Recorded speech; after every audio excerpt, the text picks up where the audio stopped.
Hello everyone, how are you doing? I hope that you are doing so very well. Today I'm here to review and also talk to you about A Crown of Wishes by Roshani Chokshi. This video is being sponsored by St. Martin's Press because this is our fiction faction book of the month. We are reading this during the month of April. If you want to join me, Natasha from Tashopolis, Zoe from Read by Zoe, and Hannah from A Clockwork Reader in reading this, pick it up. We're going to be having our live show on May 5th, so you can read it and join us in discussing it. For this video, I will have a non-spoilery section and then a spoilery section as per usual, so even if you haven't read it, stick around. A Crown of Wishes is a companion novel to Roshani Chokshi's debut novel, which was The Star-Touched Queen. You don't have to read that first, but I personally suggest that you do. There's a lot more meaning and context for this book when you've read that one first. A Crown of Wishes is about a boy named Vikram and a girl named Gauri. They are from warring kingdoms. Gauri has been cast out by her half-brother. He hands her over to Vikram, but Vikram has a different plan in mind. He has this tournament in the other world that he needs a partner to compete in, and he enlists Gauri to help him instead of being killed. Together they are going to fight in the Tournament of Wishes, which grants each champion a wish. Both of them have a lot of things they could wish for, and both of them are very invested in seeing those wishes fulfilled. There's a lot of twists and turns along the way, and the tournament is not everything that it seems and not exactly what they expected, but it's just about their journey going through that tournament and what they learn along the way. I kind of tried to match the book. Purple, purple, green, green. Matchy, yes. Now I'm gonna put this book up behind me because I don't want to hold it the whole time. Overall, I really liked this book a lot. Roshani has an incredibly beautiful writing style. Sometimes it's a little bit overwhelming how beautiful it is. Like, I literally had to stop and be like, oh my gosh, I'm gonna cry. I don't think I've read more beautiful books than these two books. The world building was not perfect, but it was a lot better than The Star-Touched Queen. It was just easier to follow, and it was really easy to picture everything that was happening. There were still some holes and some things that I was like, I don't really understand what's going on here. The plot was also a lot better than The Star-Touched Queen. There were still some clunky moments and some scenes that just like kind of felt like placed in that were like, okay, what's happening? Like, this seems a little random and a little out of place. But for the most part, the plot was A+. The tournament part was so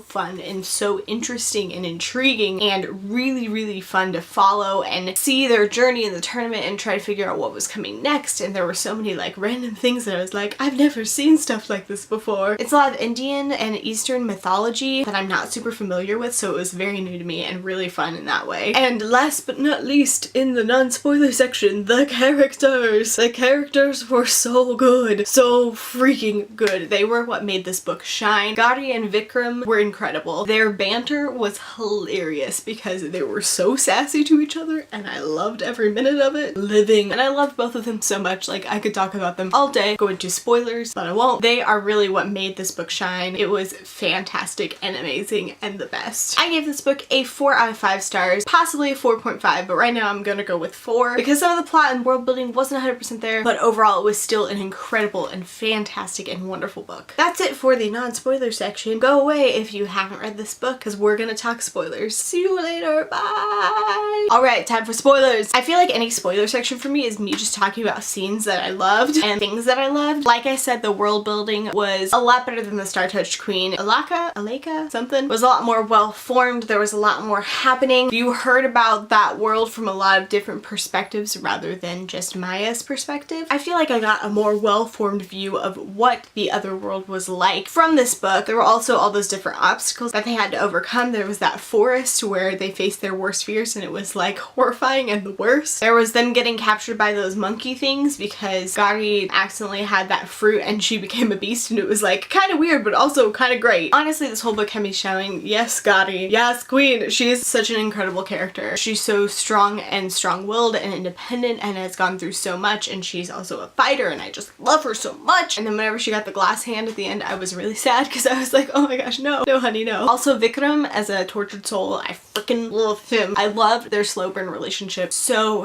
much. It was everything to me. The element that Gauri and Vikram had to pretend to be lovers to enter the tournament, and they had to kiss in front of the court, and that was really what started everything, and I was just like, yes. There were just so many scenes like that that built up to them starting to love each other and really loving each other, and it was everything. It was everything. I liked that they were hate to love without one of them being hateful. They were a bantering couple, but not one of them was like an awful person. They did awful things and had awful pasts, but they weren't like awful people. I also love how Vikram and Gauri, even though they were arguing all the time, they really brought the best out in each other. They helped each other become better people, become more solid people on their own. They helped each other become great rulers later on. They just really brought the best out in each other, and I really loved their relationship. I feel like it's an incredible relationship for a YA book. I also really loved the character of Aisha. We didn't see a ton of her besides her helping Vikram and Gauri, but her character was so intriguing, being one of those creatures that I really can't pronounce, so I'm not even gonna try, with the blue stars that fed on desires and could kill humans that way. Those characters in general were intriguing, but her after her wish was so cool, with being able to choose whether she did that or not, and then she came back to Gauri's court and she helped her and it was the best. Everything is the best. I also loved Aisha learning about the human world. It was so fun watching her try to learn about things, like when she ate the flower, and her and Gauri becoming friends, and Gauri just like telling her about what the human world was like and answering her questions. Friendship forever! Plot-wise, I also liked this book so much. There were still some clunky and weird and out of place elements, and the transitions weren't 100% smooth. It was just kind of like boom, boom, boom, boom. But overall, it was intriguing and fascinating and interesting, and there were so many things happening. You had the journey to Alaka, to the Tournament of Wishes in the first place. You had the Tournament of Wishes itself, and I also love that it didn't end right after the Tournament of Wishes. It kept going, and it showed their lives after their wishes. It followed them after that for at least like 50 or so more pages, and it really completed their story, and I love that it completed their story. Also, can we talk about the ending? Whenever Vikram made her the garden, out of all the things she said she would want in a garden, I was crying because it was so beautiful. Everything to me! I also cried whenever Gauri went to Maya and they just talked about things, and she just let her hold her and told her about Vikram and all her feelings and everything that was happening, and it was really emotional. I definitely cried at that part. I was like full on crying. Oh, so many emotions. There were some elements of the plot I don't know that it ever really fully got explained. Queen Tara was like kind of a thread through element, but it didn't really ever come to fruition. I mean, it kind of did with Vikram and her healing him, but it was a little weird and a little like out of place. I never really understood it. It's fine. Also, it was super convenient how Gauri was immune to poison because of the thing that happened with her leg in the lair of the Serpent King. That was also like another really random part. It was really beautiful, but it was super random. A lot of different pieces of mythology all combined for this book. Also, spoilers for the Star-Touched Queen. I'll put a book here if you haven't read it. I also loved the thing coming to fruition from the Star-Touched Queen where Maya was worried about pulling Vikram's thread because it was like her land had never existed, and she thought that came from peace, but it really came from Vikram and Gauri getting married and combining their kingdoms, and I was like, yes, yes, yes, here for it. I also liked the elements of their past just coming into full circle at the end with Nalini, and also Vikram being the puppet king, how their wishes really solidified their rulership later in the book. Another thing I really loved about this book is that there were incredible pieces and nuggets of information and lines that were like so beautiful, I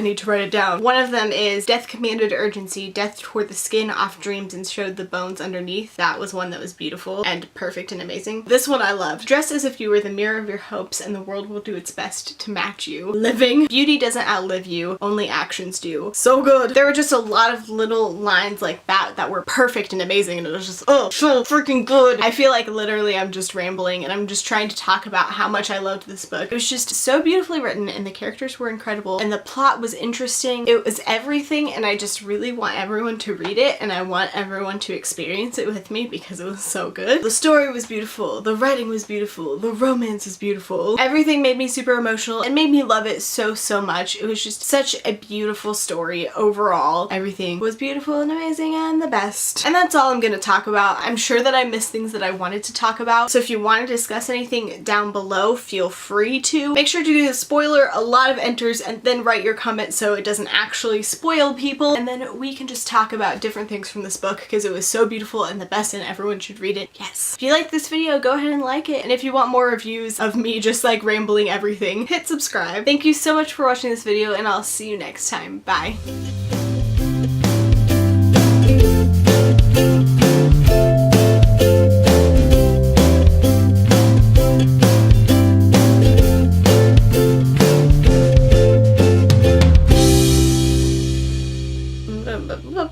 The Star-Touched Queen. Oh, I need to look up pronunciations. Frick! Wow, I'm gonna sweat like so much. Excuse you.